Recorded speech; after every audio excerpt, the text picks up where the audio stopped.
Hello friends, আমি সুস্মিতা। আমার চ্যানেলে জানাই সবাইকে ওয়েলকাম। তোমরা কেমন আছো? আশা করি ভালো আছো। আমিও খুব ভালো আছি। দেখো, শিবরাত্রির পরের দিন তো 108 মন্দির যাব, যেহেতু সব কিছু রেডি করে নিচ্ছি।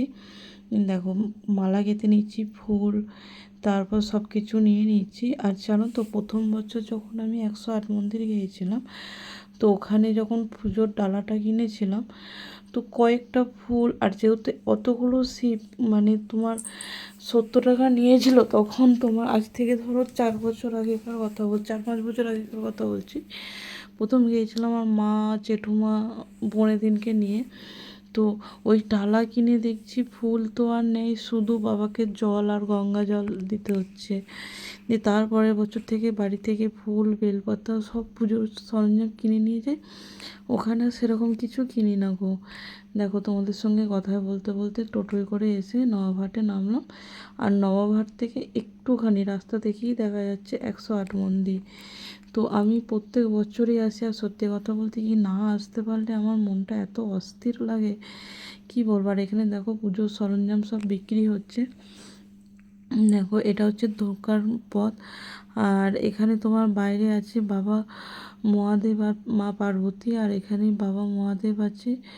দেখো, আর মানে কি বলতো, 108 মন্দিরে শিবরাত্রির দিনও টিকিটের ব্যবস্থা ছিল।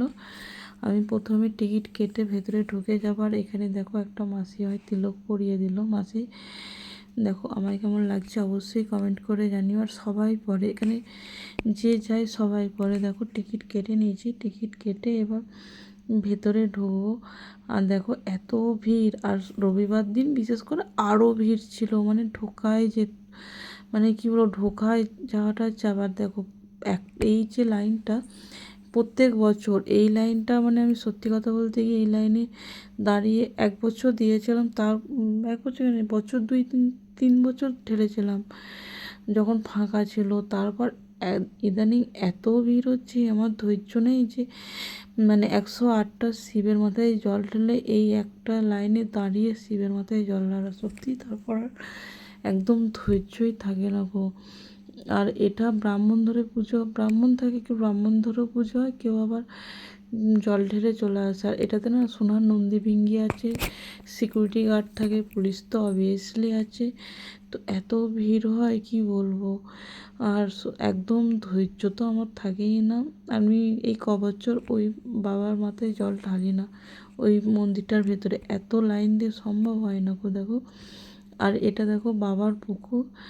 আর সবাই এখানে বাবার মাথা থেকে জল নিচ্ছে, বাবার জন্য জল নিচ্ছে, গঙ্গা জল দুধ পাইল করে সবাই তোমার জল ঢালছে। আমি সব রেডি করে নিয়েছি, রেডি করে এবার বাবার মাথায় জল ঢালবো।